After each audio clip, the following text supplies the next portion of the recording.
Hello everyone. Before we start, make sure to like and subscribe to the channel, and leave a comment with where you're from and what time you're watching. That way, YouTube will keep showing you stories just like this one. Now, let's begin. Last April changed everything about how I see my own neighborhood. At 38, I'd been living in this quiet suburban part of Raleigh for about 6 years, with my daughter Emma, who had just turned 10. We moved there after my divorce, looking for a fresh start in a place where kids still rode bikes until the streetlights came on. The house wasn't fancy, just a simple 2-story colonial with a big backyard where my golden retriever Biscuit could run around. That Saturday afternoon was supposed to be like any other. Emma was upstairs working on her science project about volcanoes, and I was in the kitchen meal prepping for the week ahead. The windows were open, letting in that perfect spring breeze that smelled like freshly cut grass and blooming dogwood trees. I'm Tasha, by the way, and I'm sharing this because people need to know how calculated some predators can be. Biscuit had been acting restless all morning, pacing between the back door and his water bowl, whining in that particular way that usually meant he needed to go out. I'd let him into the backyard around 2 p.m. while I chopped vegetables for our weekly soup batch. He usually just sniffed around the fence line, maybe barked at the occasional squirrel, then came back to the door within 10 or 15 minutes. But that day, after about 20 minutes of silence, I realized I hadn't heard his usual scratching at the door. When I looked out the kitchen window, the backyard was empty. My first thought was annoyance, not panic, just frustration that he'd probably found another way to dig under the fence despite my attempts to block his favorite escape routes with bricks and chicken wire. I went outside calling his name, walking the perimeter of our fence until I found it. A loose panel on the north side that I'd been meaning to fix for weeks. The winter storms had warped the wood, creating just enough space for a determined 70-pound dog to squeeze through. The ground beneath showed fresh paw prints and disturbed mulch, where he'd pushed his way out. I cursed under my breath, wiped my hands on my apron, and went back inside to grab my phone and keys. Emma was still upstairs, completely absorbed in painting papier-mâché mountain slopes. So I just called up that I'd be right back, that Biscuit had gotten out again. She barely acknowledged me, which was typical when she was in her creative zone. Our neighborhood was safe and Biscuit was friendly but not prone to wandering far. Usually I'd find him 3 houses down, rolling in Mrs. Patterson's freshly fertilized garden beds. I started down the sidewalk, alternating between calling his name and whistling the specific tune that usually brought him running. The street was quiet for a Saturday afternoon, just the distant sound of someone mowing their lawn a few blocks over and the rhythmic sprinkler system from the Hendersons' yard. I walked past the familiar houses, the yellow ranch where the teenage Morrison twins always practiced guitar in the garage, the pristine white Victorian where Dr.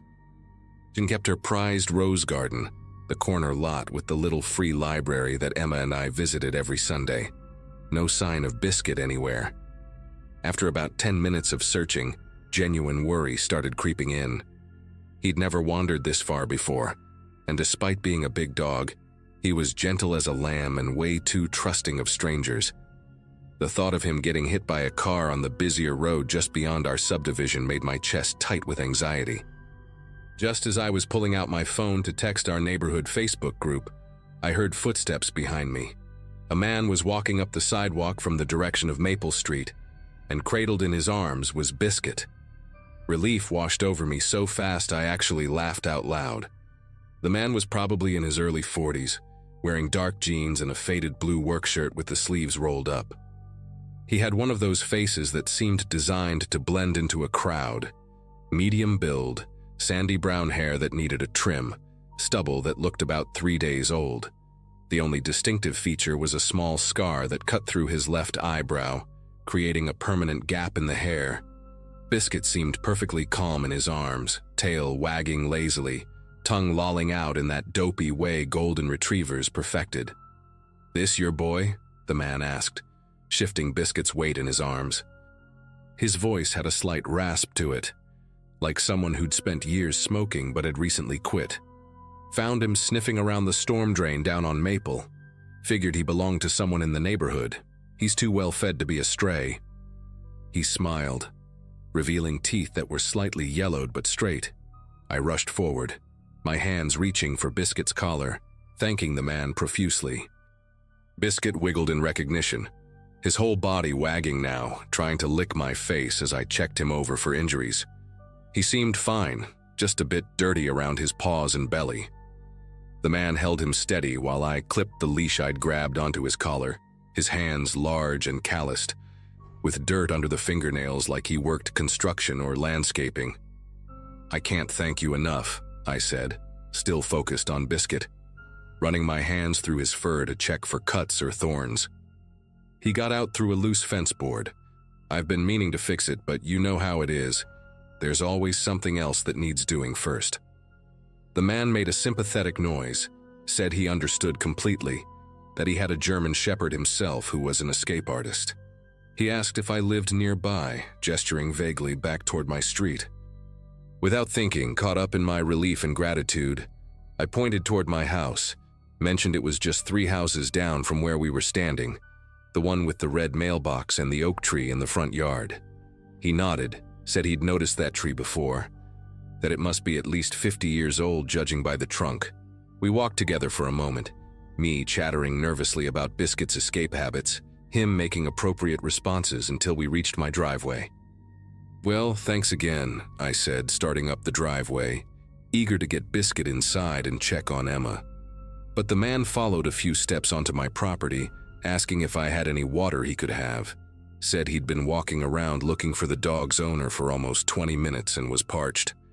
The request seemed reasonable enough. It was a warm day and he had just done me a huge favor. I hesitated for just a second, that tiny alarm bell that women develop ringing faintly in the back of my mind. But Biscuit seemed comfortable with him. And what kind of person would I be to deny water to someone who'd just rescued my dog? I told him to wait right there, that I'd bring him a bottle. He smiled again, that same pleasant but forgettable smile, and said actually, would it be okay if he used the bathroom too? He lived clear across town and had been out running errands all day. The alarm bell got a little louder, but social politeness is a powerful force, especially in the South where hospitality is practically a religion. Against my better judgment, I opened the front door, planning to direct him to the powder room just off the entrance while I kept Biscuit with me in the kitchen. The second we crossed the threshold, everything changed. His hand shot out, slamming the door shut behind us, and the metallic click of the deadbolt turning sounded impossibly loud in the sudden silence. His other hand went to his pocket, and he told me in that same raspy voice, but now completely devoid of warmth, that he had a gun and would use it if I screamed. The transformation was so complete, so instant, that for a moment my brain simply refused to process what was happening. Biscuit, still oblivious, padded toward his water bowl in the kitchen, his nails clicking on the hardwood floor. The man grabbed my upper arm, his fingers digging in hard enough to bruise, and steered me toward the living room. "Your daughter's upstairs, right? Emma? Working on her science project?" The words hit me like ice water. He knew her name. He knew where she was. He'd been watching us. My mind raced through the previous hour, trying to figure out how long he'd been planning this. Had he been casing our house, watching our routines? The answer came when he shoved me onto the couch and started talking, almost conversationally, while keeping his hand in his pocket where he claimed the gun was. "Smart dog you got there," he said. "Took almost 15 minutes to get him to follow me with just a handful of treats. Had to make a whole trail of them leading away from that loose fence board. Funny thing about dogs, they trust anybody with food." The sick realization of what he was saying made bile rise in my throat. He hadn't found Biscuit. He'd lured him away, knowing someone would come looking, knowing that person would be grateful and vulnerable when he returned the dog. "Most people got those Ring doorbells now," he continued, "but I noticed you don't. Just that old-fashioned peephole. That's good. Makes things easier." He wanted money, he said. Cash, jewelry, electronics, anything valuable he could carry. But first he needed to make sure Emma stayed quiet upstairs. He made me call up to her, forced me to tell her I was helping someone with directions and to stay in her room until I said it was okay to come down. My voice cracked on the words, but Emma, blessed with the self-absorption of a focused 10-year-old, just called back, "Okay, Mom," and went back to her project. The man smiled at that, satisfied, and started giving me instructions. Empty my purse. Get the emergency cash from wherever I kept it. Show him where the good jewelry was. The whole time he kept up a running commentary about how he'd done this before, how cooperating was the smart choice, how he just needed some quick money, and he'd be gone. His hand never left his pocket. I did what he asked, my movements robotic, handing over the $300 from my wallet, the envelope with $500 in cash I kept in the kitchen drawer for emergencies, my grandmother's pearl necklace from the bedroom dresser. 20 minutes. That's how long he was in my house. 20 minutes that felt like hours, with him following me from room to room, Biscuit trailing behind us, still wagging his tail occasionally like this was some kind of game. When he finally decided he had enough, he walked me back to the living room, told me to sit on the couch and count to 500 before moving. Said he'd be watching from outside, that he'd know if I moved too soon. Then he did something that still makes my skin crawl. He patted Biscuit on the head, told him he was a good boy, and walked out my front door like he'd just been visiting. I sat there, counting in a shaky whisper, tears streaming down my face until I hit 200 and couldn't stand it anymore. I ran to the door, locked it, grabbed my phone and called 911 while racing upstairs to Emma. She was fine, still working on her volcano, completely unaware of what had just happened downstairs. The police came, took statements, dusted for prints. They caught him 3 days later trying the same thing 2 towns over. Turns out he'd been doing this for months, using pets to get people to open their doors. He never had a gun, just his hand in his pocket. But I didn't know that then. All I knew was that my daughter was upstairs, and I would have given him anything to keep her safe. We moved 2 months later. I couldn't look at that front door without seeing him push his way in. Biscuit still loves everyone, still trusts too easily, but I don't. And I fixed every loose board in our new fence the day we moved in.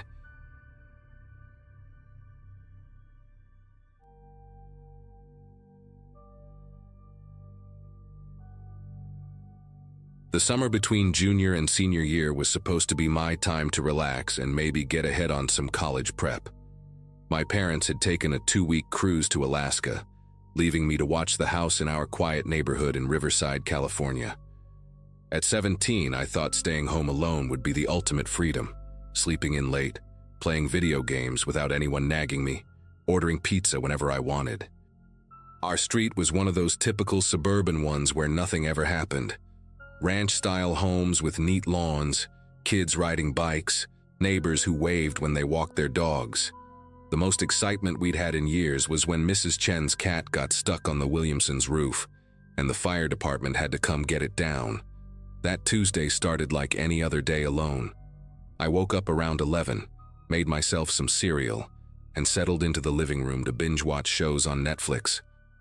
The AC was cranked up high because July in Riverside feels like living inside an oven. And I remember being grateful my parents had left me with a fully stocked fridge and no chores, except watering Mom's prized orchid collection. Around 2 in the afternoon, I was deep into my 3rd episode when I heard a knock at the door. Not the doorbell, an actual knock, which struck me as a little odd since we have a perfectly working doorbell with a camera attached. I paused my show and walked to the front door, checking the peephole first like my dad had always reminded me to do. A woman stood on our porch holding a small Amazon box, the familiar smile logo visible even through the distorted peephole view. She looked completely normal, maybe mid-30s, wearing jeans and a purple tank top, her blonde hair pulled back in a messy bun. She had this frustrated expression on her face, the kind people get when they're having a bad day and nothing's going right. She knocked again, a bit more impatiently this time, and shifted the box from one arm to the other. Through the door, I could hear her muttering something about GPS and wrong addresses. Everything about her seemed legitimate, just another delivery person having issues finding the right house. Our neighborhood did have a confusing numbering system. where the evens and odds switched sides halfway down the street. I opened the door but kept the chain lock on, creating just a few inches of space to talk through. "Can I help you?" I asked, trying to sound more adult than I felt. The woman's face immediately brightened and she held up the box toward the gap. "Oh, thank God someone's home. I've been driving around for 20 minutes trying to find 4827 Maple Drive, but my GPS keeps sending me here. This is 4827, right?" She had this exasperated but friendly tone, like we were both in on how annoying technology could be. I glanced at our house number beside the door, 4872, and started to tell her she had transposed the numbers when something made me hesitate. Maybe it was the way her eyes kept darting past me into the house, or how her free hand was gripping the doorframe, but something in my gut told me to be careful. "No, this is 4872, I said, keeping my voice steady. 4827 would be..." I trailed off, pretending to think about it while actually watching her reaction. The change was subtle but unmistakable. Her shoulders tensed slightly, and that friendly smile tightened just a fraction. She leaned forward, pressing her face closer to the gap. "Are you sure? Because the name on the package says Thompson, and I could have sworn I heard that was this address." We weren't the Thompsons. We were the Garcias, and had been for the 12 years we'd lived here. The mailbox at the end of our driveway had our name in bold letters, clearly visible from the street. There was no way a real delivery person would make that mistake. My pulse quickened as I realized this woman wasn't here to deliver anything. Before I could react, she slammed her shoulder against the door with surprising force. The chain lock held for exactly 1 second before the screws ripped out of the doorframe with a splintering crack. The door flew open, hitting the wall behind it, and suddenly she was inside my house. But she wasn't alone. 2 men appeared from either side of the porch where they must have been pressed against the house, out of view from the peephole. They moved fast, too fast for me to process what was happening. One was tall and lanky with a shaved head and neck tattoos that looked like twisted vines. The other was shorter but built like a linebacker, wearing a Lakers jersey and basketball shorts. They pushed past the woman and into my living room like they owned the place. "Where's the safe?" the woman demanded, her whole demeanor transformed. Gone was the frustrated delivery person act.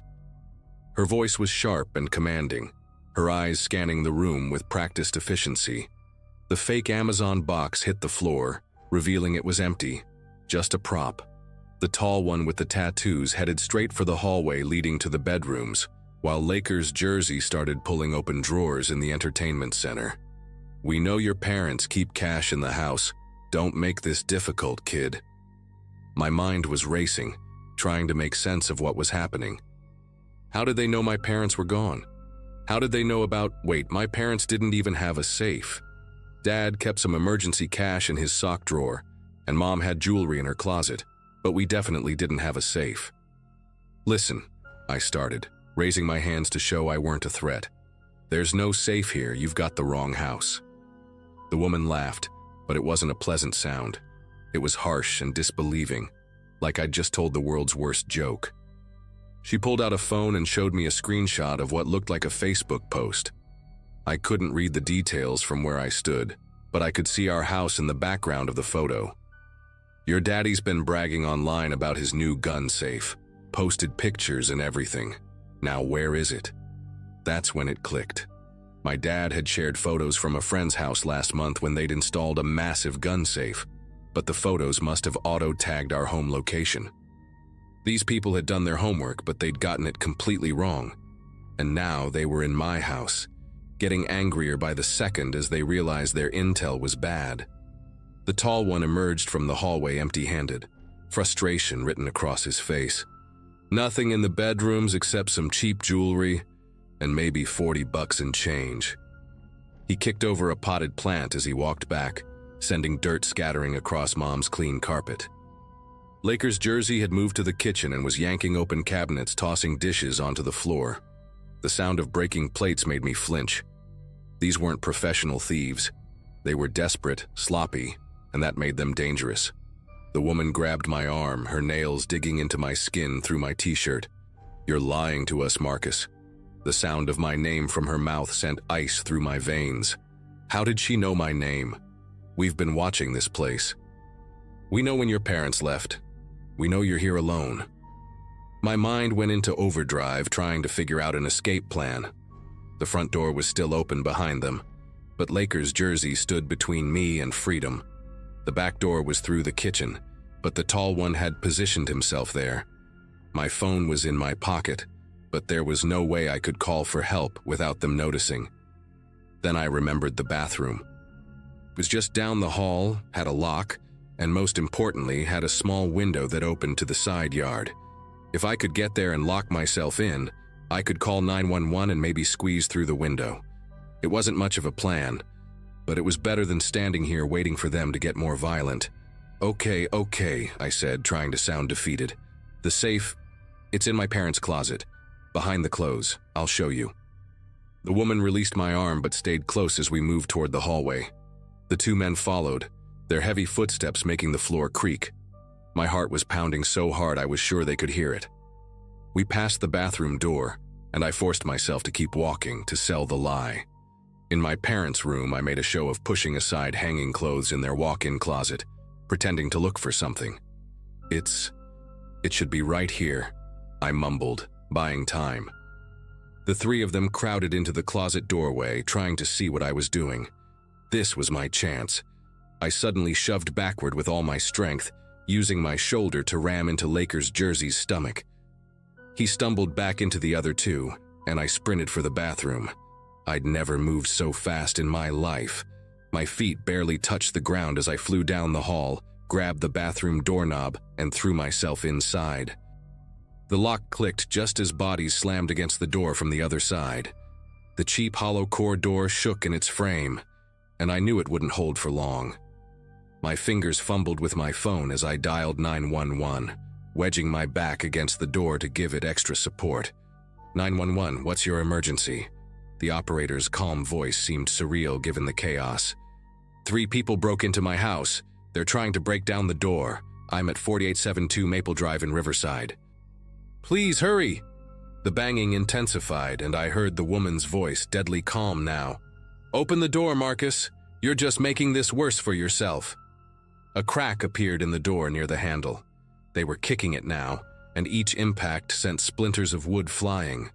The operator kept me on the line, her steady voice the only thing keeping me from complete panic. Officers are on the way, Marcus. They're 3 minutes out. Can you get to safety? 3 minutes felt like 3 hours. The bathroom window was small, maybe 18 inches square, and painted shut from years of Dad saying he'd get around to fixing it. I grabbed Mom's heavy ceramic soap dispenser and smashed it against the window latch, breaking the paint seal. The window groaned as I forced it open, old wood protesting against the movement. Behind me, a huge crack split the door from top to bottom. One more kick and they'd be through. Could hear sirens in the distance. Beautiful, beautiful sirens, but they still sounded too far away. The woman's voice changed, becoming urgent. Cops are coming, we need to go. Now! The footsteps retreated fast, thundering through the house.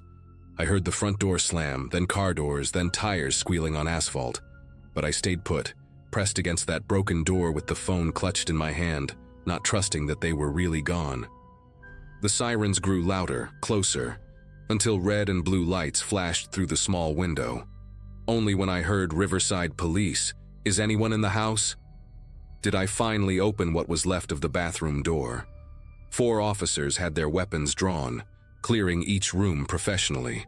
One of them, a young officer with kind eyes, found me in the hallway.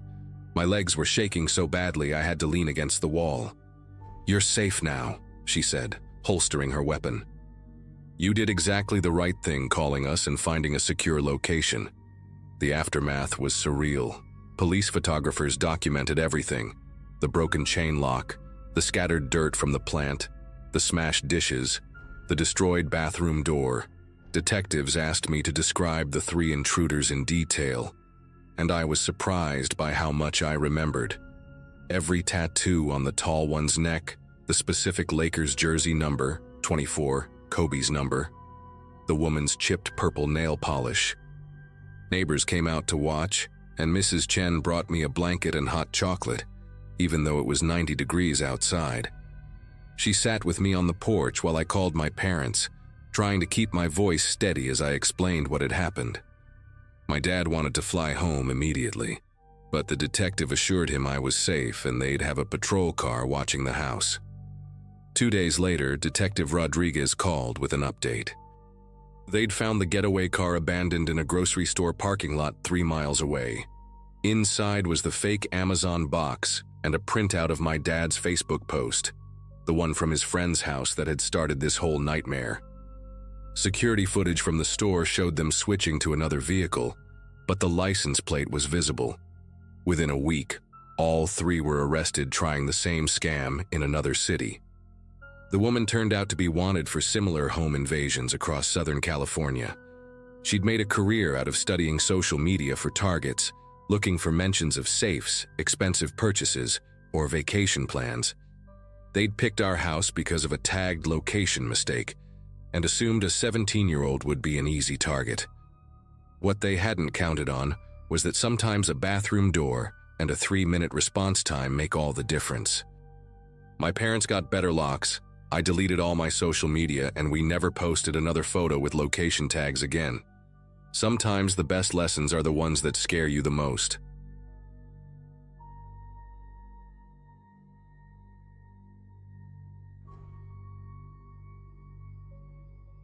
My name is Rachel, and I'm 30 years old. Last March, I was living alone in this small rental house on Maple Street, one of those neighborhoods where everyone has bird feeders, and the biggest drama is usually someone's cat digging up flower beds. I worked as a graphic designer from home, which meant my schedule was pretty flexible, and I often found myself running errands at odd hours. That Tuesday night, around 11 p.m., I realized I was out of coffee for the morning, and there was no way I was starting Wednesday without caffeine.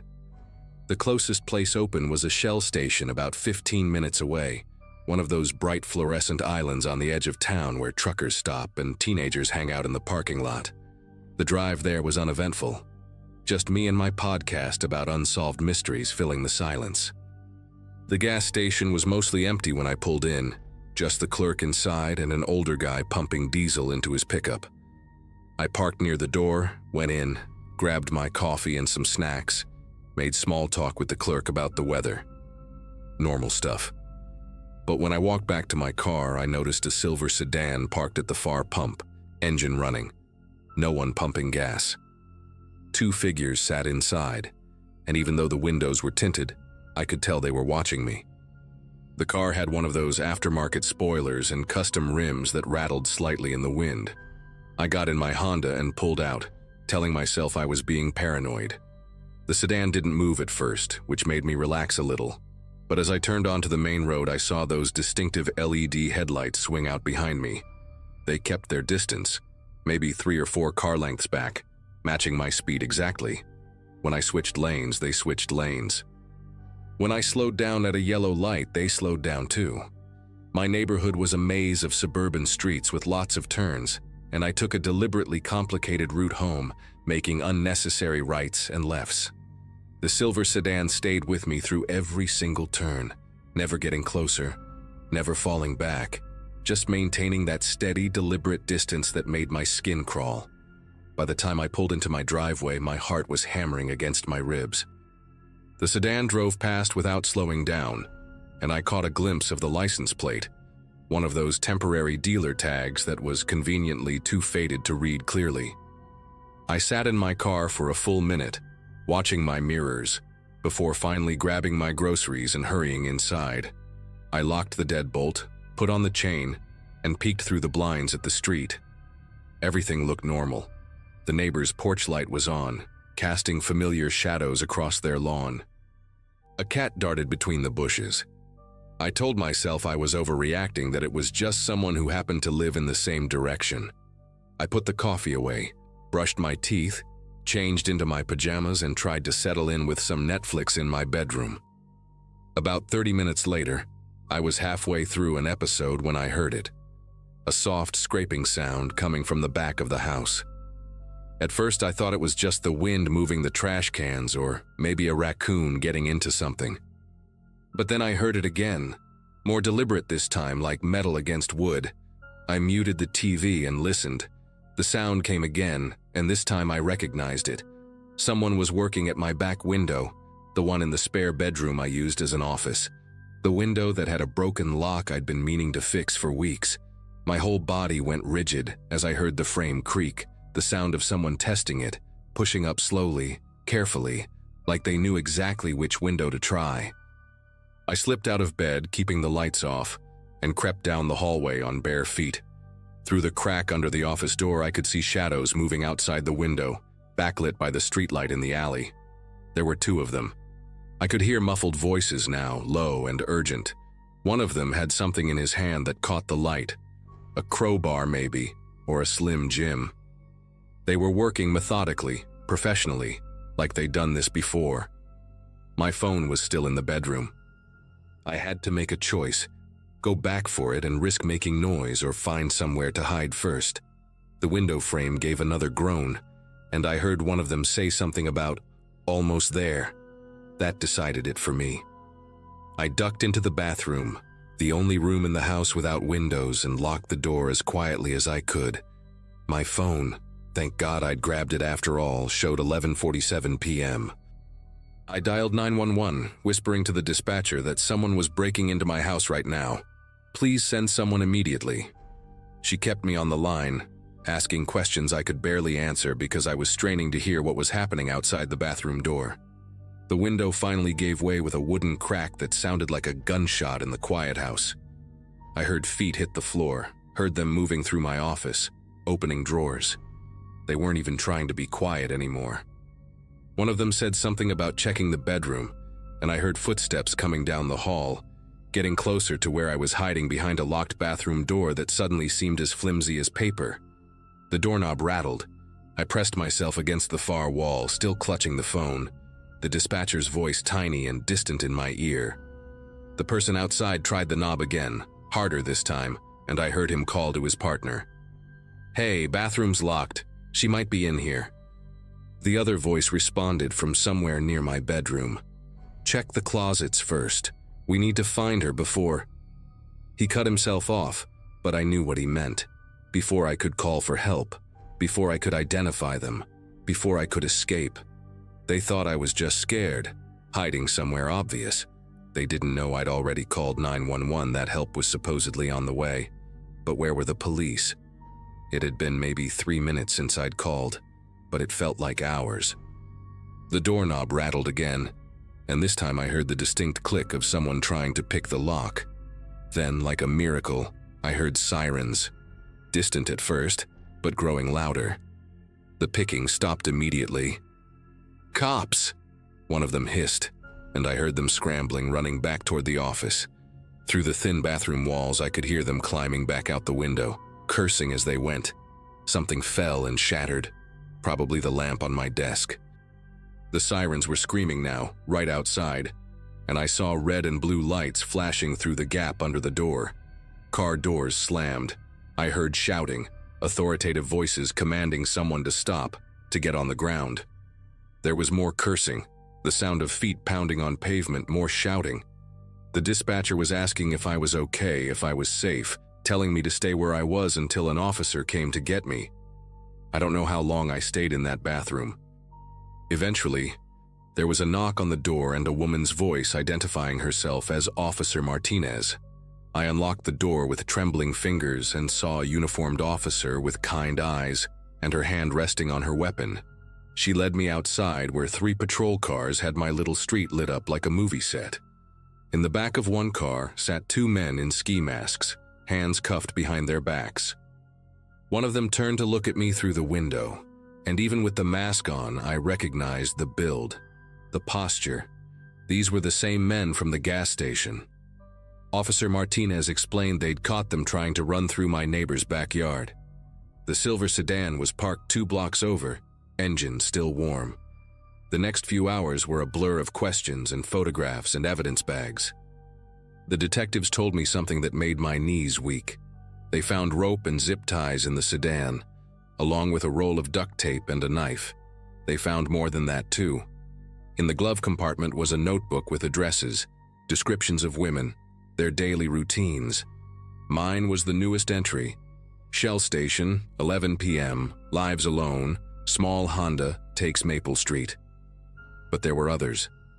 Pages of others. Some entries were crossed out with dates next to them. The detective showing me this had a grim expression when he told me I was lucky, that my quick thinking probably saved my life. The men weren't just burglars. They were something much worse, and they'd been watching me for who knows how long before that night. It turns out they'd been marking houses with something almost invisible, a tiny piece of reflective tape on the mailbox, practically impossible to notice unless you were looking for it. They'd marked mine that night after following me home. The detective showed me similar cases from neighboring counties, women who'd reported being followed from gas stations, grocery stores, ATMs. Most had brushed it off as paranoia. Some hadn't been as fortunate as me. The two men, brothers named Derek and Marcus Walsh, had been doing this for months, maybe longer. They would pick their targets at random locations, follow them home, mark the house, then come back when they thought the victim would be most vulnerable. They specifically looked for women alone at night, women who seemed distracted or tired, women who might not notice they were being followed until it was too late. I moved out of that house the following week, stayed with my parents until I found a new place across town. The Walsh brothers are both serving life sentences now. Turns out I wasn't their first attempt, just their last. I still get coffee, but never at night and never alone. I installed security cameras at my new place, got a German shepherd named Bailey who barks at everything, and I always trust my gut now. When something feels wrong, it probably is. The detective called me a few months after the trial to tell me they'd connected the brothers to 3 missing women from the previous year. He thanked me again for calling 911 so quickly, said my testimony helped put them away for good. I don't feel like a hero, though. I just feel grateful to be alive. Grateful that I noticed that silver sedan in my rearview mirror. Grateful that I didn't talk myself out of being afraid. Sometimes paranoia isn't paranoia at all. Sometimes it's your instincts trying to save your life.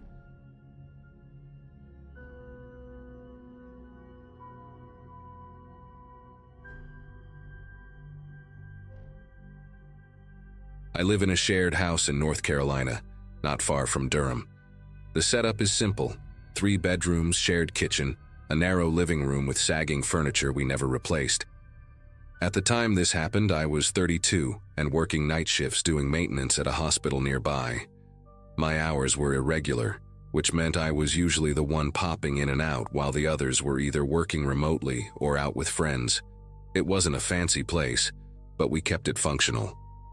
Just 3 adults trying to make rent a little easier. The roommates were Emily, who worked in IT, and Jordan, who rotated between bartending gigs and weekend DJ sets. Emily had just gotten out of a long-distance relationship a couple months earlier, so when she told us she'd started talking to someone online, it didn't feel unusual. She mentioned his name was Matt, and that he lived an hour away. The first time she brought him over, I remember thinking he looked calculated. Not necessarily creepy, just very aware of himself.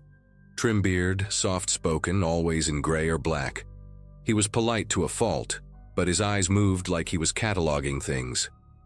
By the end of the second week, Matt was staying the night more often. He never said much, and honestly, I tried to keep to myself. I'd pass him in the kitchen, maybe exchange a quick nod or two, but there was always this tension in his posture, like he was coiled too tight. I chalked it up to nerves. Maybe he wasn't used to shared housing. Jordan joked once that Matt moved in faster than Amazon Prime, but Emily just laughed it off, said he was helping her feel safe after the breakup. We didn't push. That Thursday started like any other. I picked up an extra shift covering for someone at the hospital. Around 9 p.m., I got a text from Jordan saying he was going to a show downtown and that the house would be quiet. I wasn't supposed to get off until 4 a.m., but around 12:30 they let me go early because of low patient volume. I remember being oddly excited to get home before 2 a.m. and actually get some sleep. I parked out front, Noticed that Emily's car was still in the driveway, and the lights inside were off except for the one over the stove. I assumed they were asleep. As soon as I stepped through the front door, something felt mismatched. Not in a dramatic horror movie way, more like a subtle wrongness, like walking into a room where someone just stopped talking about you. The hallway smelled faintly of bleach, which was weird because none of us cleaned past midnight. I walked past the living room and into the kitchen to grab a drink, and that's when I saw him. Matt was standing by the counter, holding a kitchen knife in one hand and a small, clear bag of zip ties in the other. He wasn't startled by me walking in. He didn't even flinch, just turned his head slightly like he'd been waiting for this moment. I froze mid-step and asked, "Where's Emily?" My voice sounded sharper than I intended. He didn't answer, just stared at me like he was weighing something. My eyes flicked toward the hallway behind him, where her room was, and I swear I heard a dull thump, like something struggling against wood. I took a slow step backward, raising both hands just slightly. "I'm not gonna do anything, man." "Let's just talk," I said, trying to keep my voice steady. He didn't move. His grip on the knife was steady, low near his thigh, almost casual. But that calmness, that's what got under my skin. It wasn't panic. It was patience. Then something shifted. He stepped toward me without warning, and I turned hard and ran for the front door. He was fast. I felt him grab the back of my hoodie as I hit the entryway, yanked so hard I stumbled sideways into the wall. The knife clattered to the floor, maybe knocked loose in the struggle, and I took the chance to twist around and shove him off. We slammed against the door, and I remember this awful moment where we were both just grabbing at each other, blindly, like animals in a cage. I managed to knee him in the side and sprinted out barefoot into the yard, yelling at the top of my lungs. I didn't even think to check on Emily first. I ran straight to the neighbor's house and pounded on their door until the porch light flicked on. It felt like forever, but Mr. Hendricks, a retired vet who lived next door, opened up, took one look at me, and called the cops while I stood there catching my breath, half expecting Matt to come sprinting out behind me. The police showed up in under 5 minutes. By then, Jordan had just gotten back too and was confused as hell seeing patrol cars swarming the street. I pointed them inside, trying to explain everything in short bursts. 2 officers went in with weapons drawn. When they came back out, they were walking Matt out and cuffed. Emily was still in her room when they found her. She was tied to the bed frame with some of her own scarves, duct tape over her mouth, wrists zip-tied to the posts. She'd been crying so hard her voice came out hoarse when they cut her loose. She kept saying, "I didn't think he'd actually do anything," over and over. According to the officer I spoke with, Matt hadn't just locked her in. He'd taken her phone, unplugged the Wi-Fi router, and even moved a dresser in front of her door after restraining her. The only reason she hadn't screamed louder was because he'd threatened her the moment Jordan and I had left earlier that evening.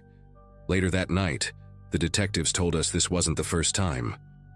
Turns out Matt had a sealed record in another city, and after some digging, they found a case in Asheville almost identical to what happened here, right down to the zip ties and kitchen knife. That woman had fought him off during the night and escaped through a window. He'd vanished before police could track him. He used a different name then. What really hit me was how easily he slipped into our lives, how natural it seemed at first. Just a quiet guy visiting his new girlfriend. No red flags loud enough for any of us to do something. Emily ended up moving out 2 weeks later. She said she couldn't sleep in that room anymore, and honestly, I didn't blame her. Jordan and I tried to make things feel normal again, but the house didn't feel the same. I started locking my bedroom door at night, which I'd never done before. Even now, I catch myself checking the front door 3 or 4 times before bed. It's like the safety bubble we'd all taken for granted just popped, and now everything feels exposed, like we let something in that we didn't recognize until it was too late. The last I heard, Matt pled guilty and took a deal to avoid a full trial. He's in prison now, apparently in some mental health unit. Sometimes I think about how close that night came to ending differently. If I hadn't come home early, if I'd waited until my usual shift ended, I don't know. Emily says she still has dreams about him standing in the hallway. For me, it's the kitchen, the way he looked at me like I was an inconvenience. Not surprised, not angry, just like I ruined something he had planned.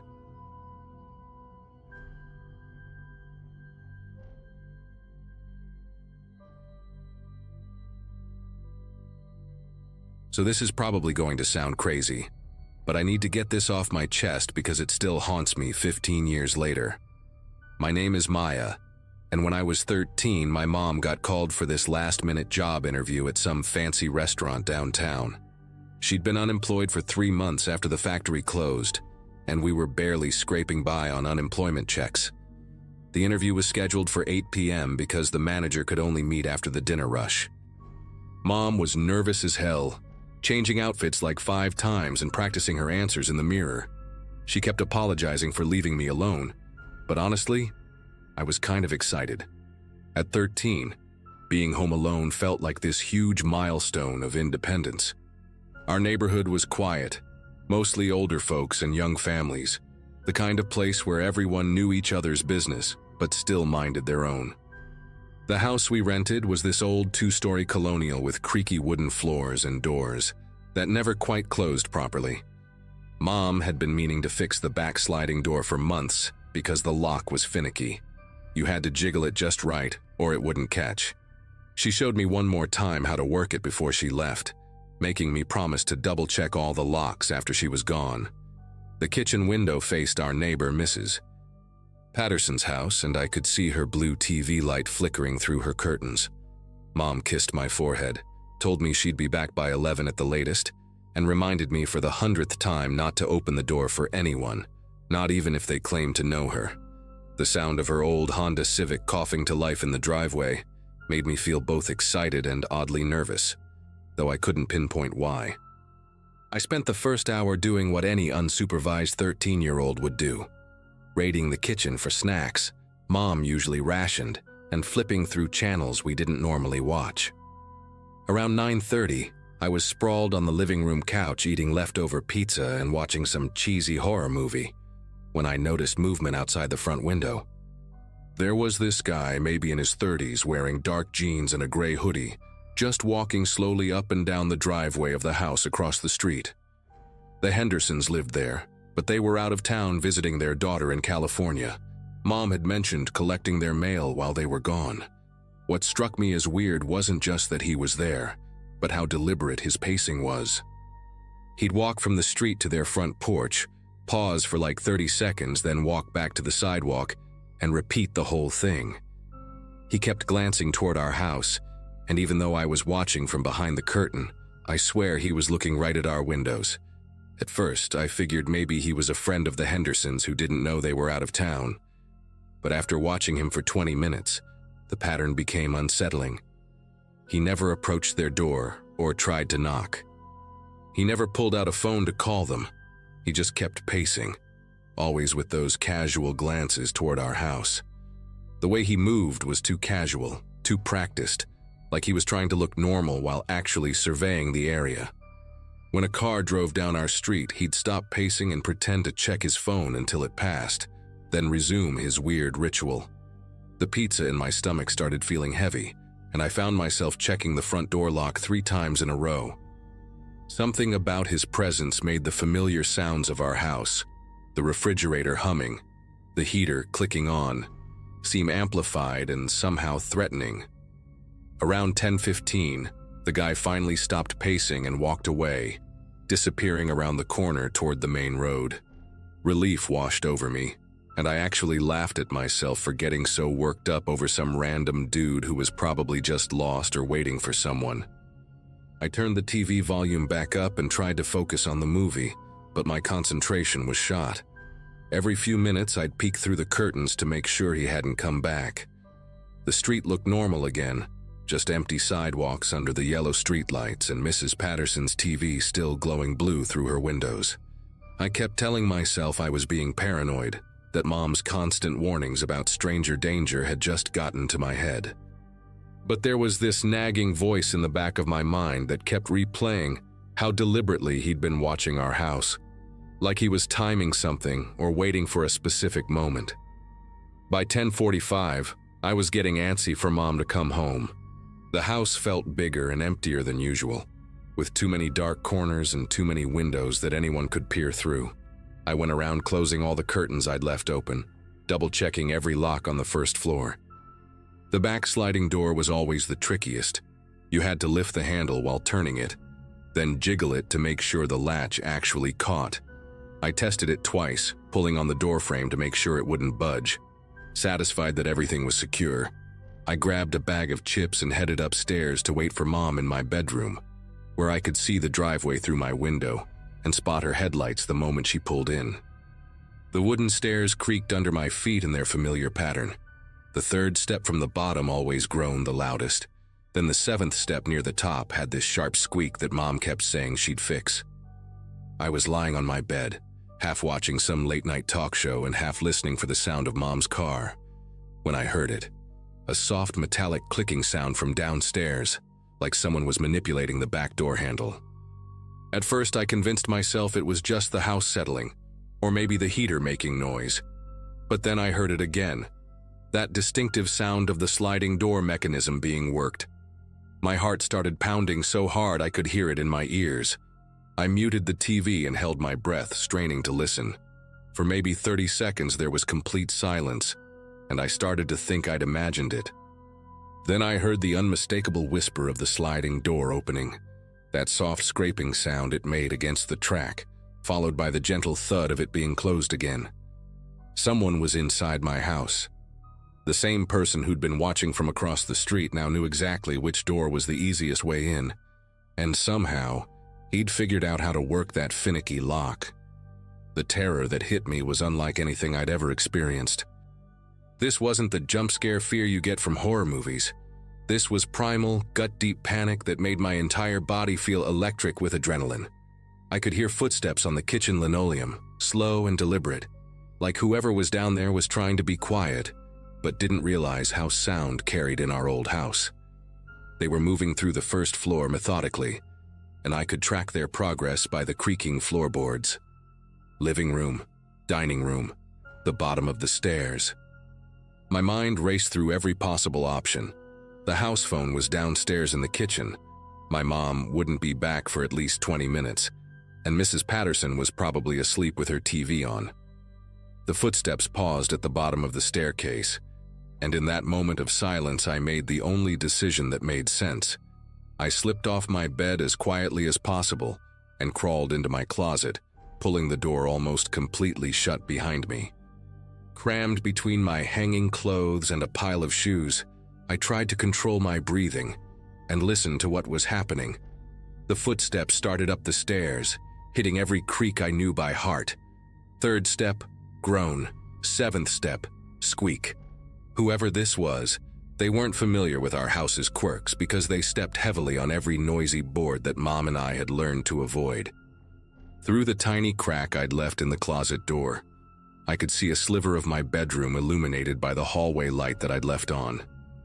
The footsteps reached the top of the stairs and paused again. I pressed my face against the closet wall, trying to make myself as small as possible while fighting the urge to hyperventilate. The silence stretched on forever, and I started to wonder if maybe they'd gone back downstairs. Then I heard my bedroom door creak open wider. I'd left it partially closed, and now someone was pushing it all the way open. A shadow passed across the slice of light visible through my closet door. Whoever was in my room was moving slowly, deliberately, like they were searching for something. I heard my desk chair scrape against the floor, then the sound of drawers being opened and closed. They were going through my stuff, rifling through my belongings with the casual confidence of someone who believed they had all the time in the world. The absurdity of it hit me. This person was burglarizing my 13-year-old desk drawer, probably finding nothing more valuable than homework assignments and friendship bracelets. But then I heard something that made my blood turn to ice water in my veins. They were opening the other bedroom doors, one by one. Mom's room. Door opening, footsteps inside, then back out to the hallway. The bathroom. Same pattern. The spare room we used for storage. Door opening, brief pause, then closing. They were being systematic, checking every room, and I realized with growing horror that they weren't just looking for valuables. They were looking for people. My closet door was next. I knew it with absolute certainty, the same way you know the sun will rise tomorrow. The footsteps stopped right outside my bedroom, and I could hear breathing. Not heavy or labored, just the normal breathing of someone who was taking their time and wasn't worried about being interrupted. The breathing got closer, and through the crack in my closet door, I saw a shadow fall across the carpet. A hand appeared in my narrow field of vision, reaching for the closet door handle. Time seemed to slow down to nothing. I pressed myself as far back as I could go, trying to disappear into the wall behind me, my heart hammering so loud I was sure they could hear it. The hand gripped the handle and started to turn it, and just as the door began to open, I heard the most beautiful sound in the world. Mom's Honda Civic coughing to life in the driveway, followed by the slam of the car door and her keys jingling as she walked toward the front door. The hand on my closet door handle jerked away like it had been burned. I heard rapid footsteps moving away from my room, then the sound of someone practically running down the stairs. The third step groaned, the seventh step squeaked, but this time the footsteps were quick and panicked instead of methodical and confident.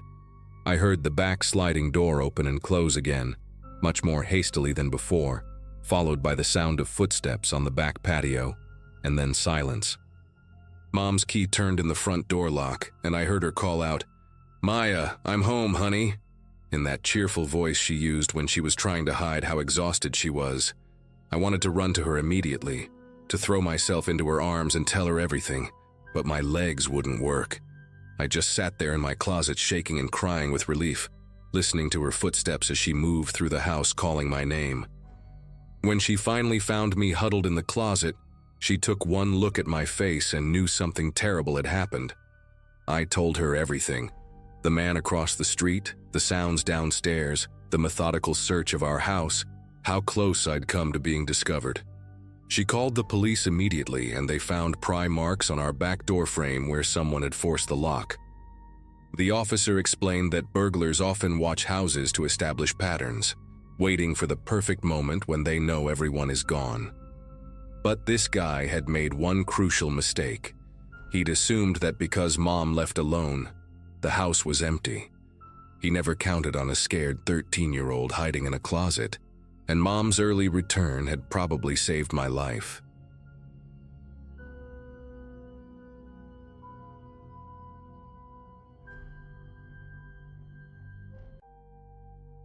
So, I'm sharing this because I still get anxiety attacks when I see anyone in medical scrubs at my front door. My name's Camilla, and I'm 33 years old. At the time this happened, I was recovering from gallbladder surgery. Nothing too serious, but enough to keep me moving like an old woman for about 2 weeks. I work as a marketing coordinator for a small tech company, and honestly, I was kind of enjoying the forced downtime at first. My apartment is on the second floor of this converted Victorian house in Portland, and I'd been camped out on my couch with Netflix and way too many delivery apps on speed dial. The surgery was outpatient, so I was home the same day, just dealing with some soreness and these annoying drainage tubes that made me walk all hunched over. My mom had flown in from Phoenix to help for the first few days, but she'd already gone back home by the time this whole nightmare went down. It was a Tuesday afternoon in late September, around 2:30 p.m., and I remember because I was watching some cooking show and getting frustrated that I couldn't even stand long enough to make myself a decent meal.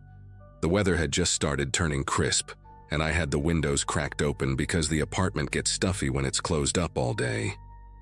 I was wearing these ridiculous oversized pajama pants and an old college sweatshirt, feeling pretty sorry for myself and scrolling through my phone when I heard the knock. It wasn't the usual quick rap that delivery drivers do. This was more deliberate, like knock, pause, knock. Professional sounding, if that makes sense. I wasn't expecting anyone, and my neighbor Mrs. Chen usually just calls out my name when she stops by to check on me. The knocking continued, patient but persistent, and I realized whoever it was wasn't going away. Getting up from the couch was still a whole production at that point. I had to roll to my side first, then push myself up slowly so I wouldn't pull anything. Each movement sent this dull ache through my abdomen, and I was moving like I was made of glass. I shuffled to the door in my slippers, and when I looked through the peephole, I saw a woman standing there in mint green scrubs. She looked to be in her 40s, average height, with shoulder-length brown hair pulled back in a ponytail. She was holding a small black bag and had this official-looking clipboard tucked under her arm. My first thought was that maybe my surgeon's office had arranged for some kind of follow-up visit that I'd forgotten about. The post-surgery brain fog was real, and I'd been pretty scattered about appointments and instructions. She looked legitimate enough, professional, and she wasn't acting impatient or sketchy like I'd expect from someone with bad intentions. When I opened the door, I kept the chain lock engaged and just cracked it enough to talk to her. "Hi there," she said with this warm, practiced smile. "I'm Sarah from Valley Home Health Services. Dr. Martinez's office sent me to do a routine checkup on your surgical site and take your vitals. How are you feeling today?" The thing is, she knew my surgeon's name, which threw me off completely. Dr. Martinez had mentioned something about possible home visits during recovery, but I thought he meant if there were complications. I was still standing there trying to process whether this was normal when she continued.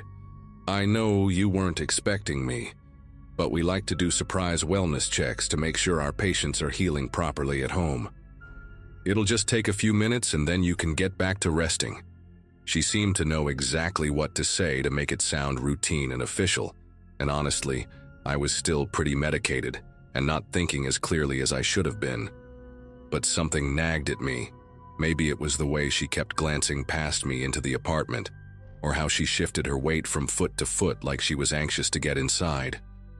I asked her if she had any ID or paperwork from the doctor's office, and her smile flickered for just a second before she reached into her pocket. "Of course, honey. Let me just..." She fumbled around and pulled out what looked like a hospital badge, but she held it at an angle where I couldn't really read it clearly. "Listen, I've got 4 more patients to see today, and I'm already running behind. Can we just get this done quickly? Your incision sites need to be checked, and I need to document your recovery progress for Dr. Martinez." The way she said it made me feel like I was being difficult, like I was holding up important medical care. I was second-guessing myself, thinking maybe I was just being paranoid because I'd been cooped up alone for days.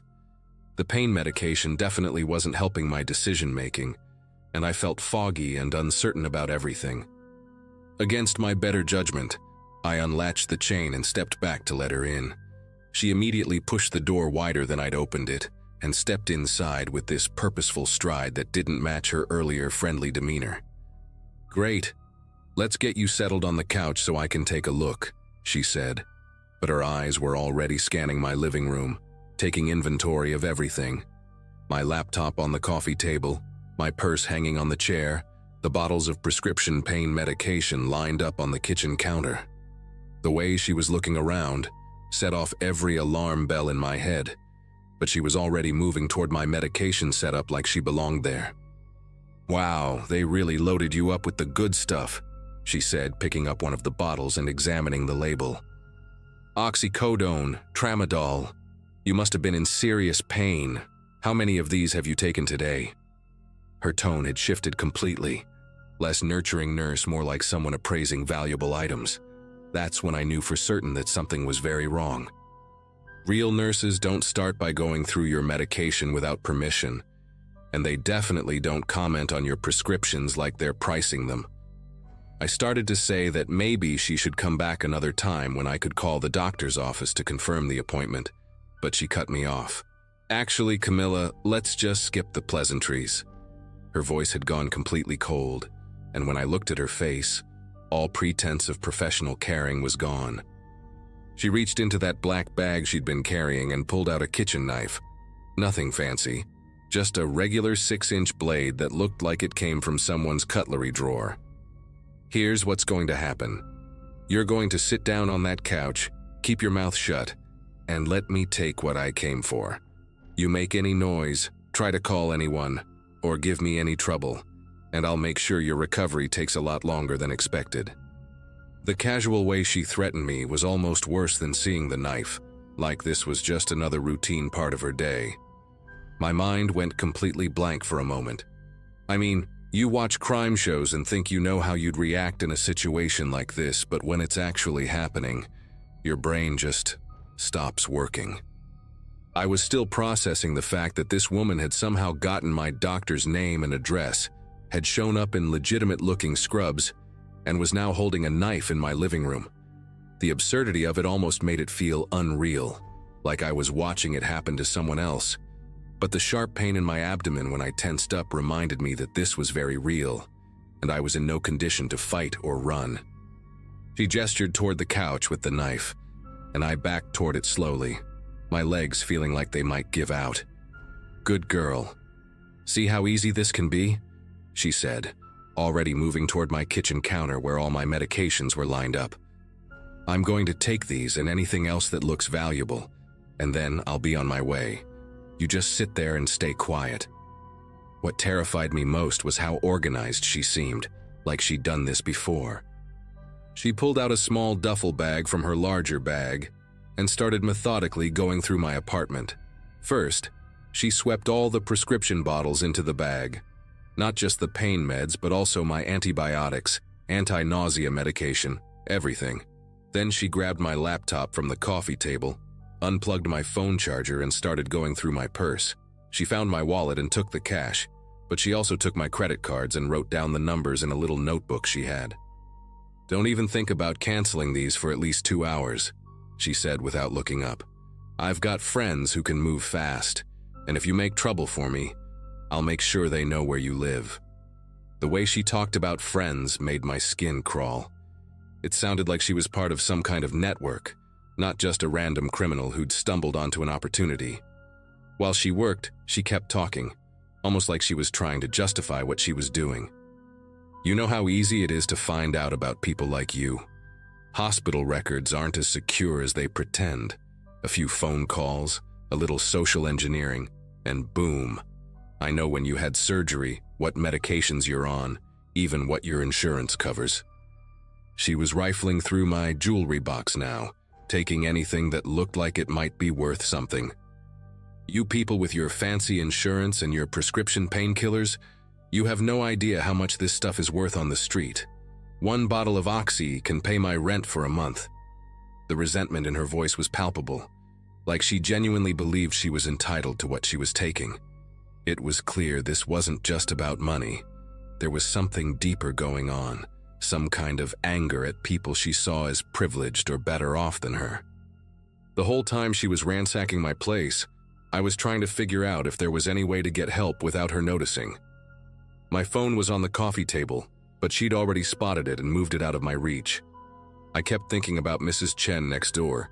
She was retired and usually home during the day, but her TV was always loud, so she probably wouldn't hear anything unless I really screamed. And this woman had made it clear that making noise would only make things worse for me.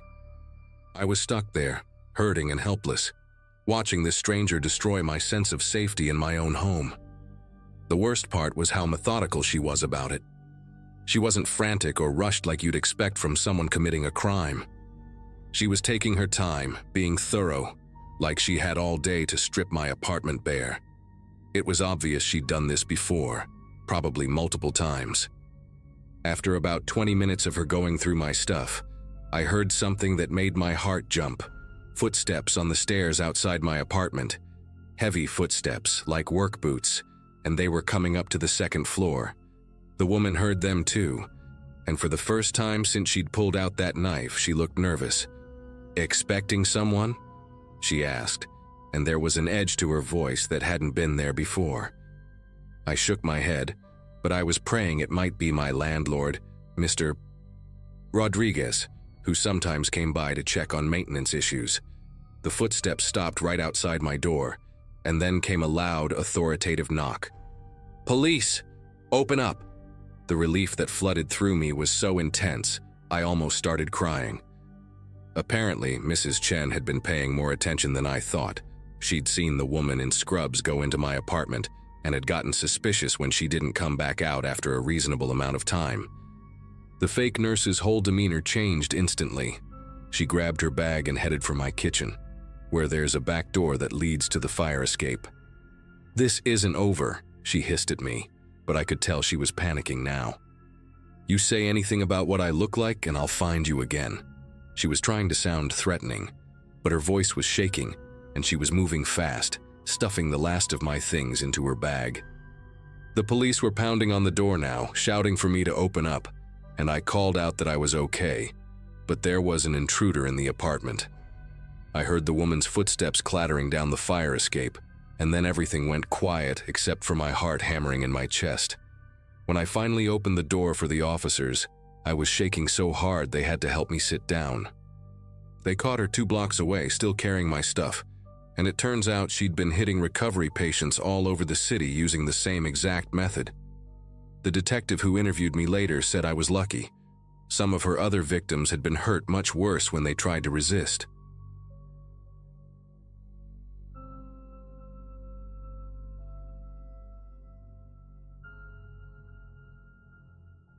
It had been one of those dragged-out Thursdays where everything feels off rhythm.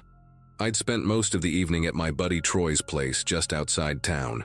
We were messing around with his new sound setup and ended up watching 2 full horror movies without realizing how late it got. By the time I pulled into the parking lot of my apartment complex, it was past 1 a.m.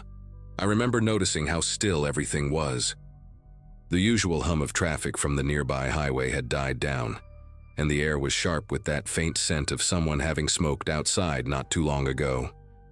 My complex isn't fancy, just a bunch of 2-story beige buildings stacked close together, each with 6 units. I lived alone on the upper floor, apartment 204, sandwiched right in the middle. Lights were out in every direction. I always double-check the door when I get in.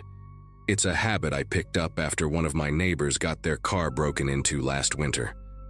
I locked the deadbolt, threw my keys in the bowl by the sink, grabbed a soda, and dropped onto the couch. I didn't even bother turning on the big light. Just the kitchen light behind me was enough. I had barely opened my laptop when the doorbell rang. It wasn't frantic or drawn out, just a single buzz. Short. I sat there for a second, waiting, listening. Maybe it was someone hitting the wrong unit. Happens all the time, especially with delivery people who don't bother checking the numbers. But then, about 3 minutes later, it rang again. Same short buzz. This time I stood up. I didn't say anything. Didn't move toward the door just yet. I kept the overhead light off so no one could see movement through the cracks. From where I stood in the kitchen, I had a straight line of sight to the front door. I waited. That's when I heard the knock. Not loud. More like someone using just the tips of their fingers. 4 taps. Then nothing. No footsteps, no talking, no shuffling.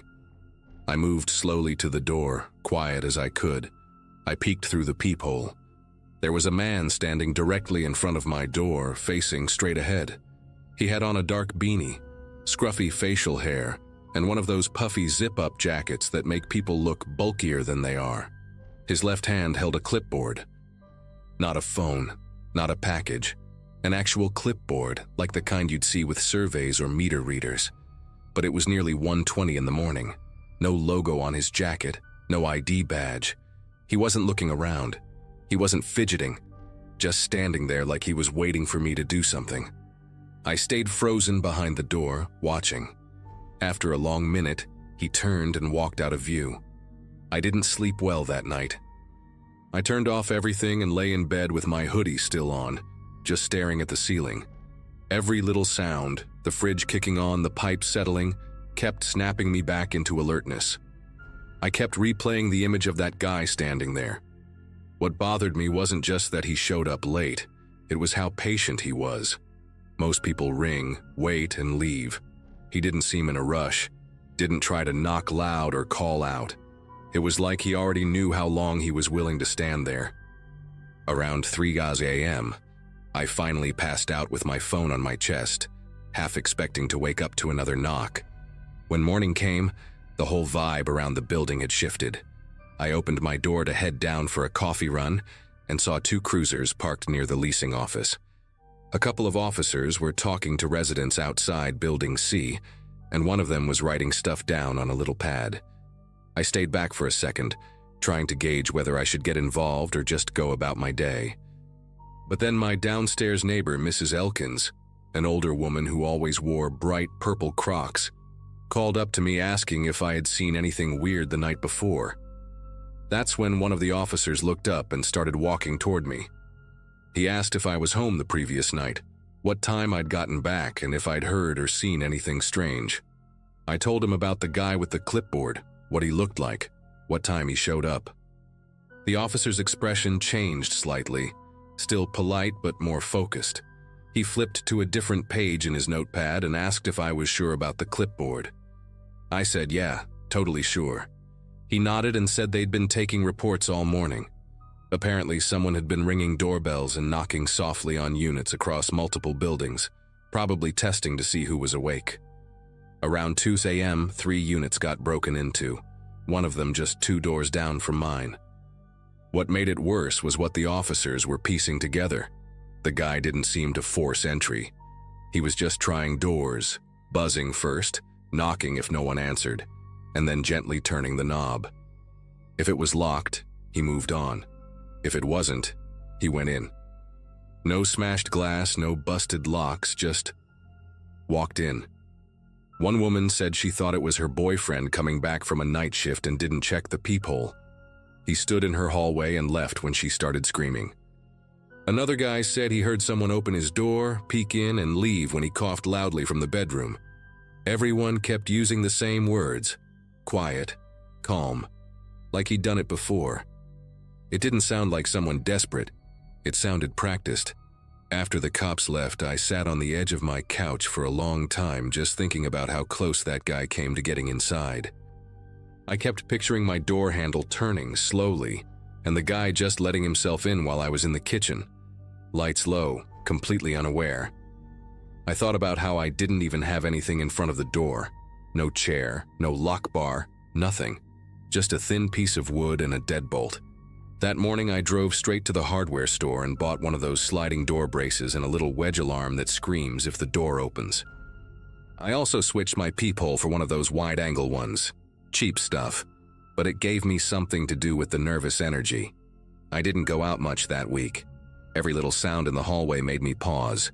I'd keep checking the peephole even when no one had knocked, just to be sure. A couple of the neighbors started a group chat for our building, which helped us all stay in the loop. Someone mentioned they thought the guy had been in the complex earlier that day, maybe even watching who came and went. I couldn't stop thinking about that. How many times had I walked past him without even noticing? Had he watched me pull in, seen my light turn on, and decided to try anyway? That kind of thing messes with your sense of safety in a way that's hard to explain. A few nights later, I was watching TV with the volume low when I heard someone ring a bell in the building again. This time it wasn't mine, but I muted everything instantly. I stood up and went straight to the peephole. No one was outside my door, but I stayed there for a while just watching. Eventually, I heard footsteps going down the stairs, slow and measured. I didn't sleep that night either. The cops never came back, and as far as I know, they never found the guy. Maybe he moved on. Maybe he lived nearby. No one ever saw his face clearly enough to help with a sketch. And no cameras caught him. Our complex is too cheap for that. That doorbell sound still gets to me. Not during the day, but at night, if I'm alone, and I hear that short buzz, I swear I stop breathing for a second. I keep everything locked now, double-checked, braced and backed up with alarms. But it's not really about the locks. It's the fact that I was right there, inside, awake, and he still tried. And the thing that keeps me up sometimes isn't that he was testing doors. It's that mine was one of them.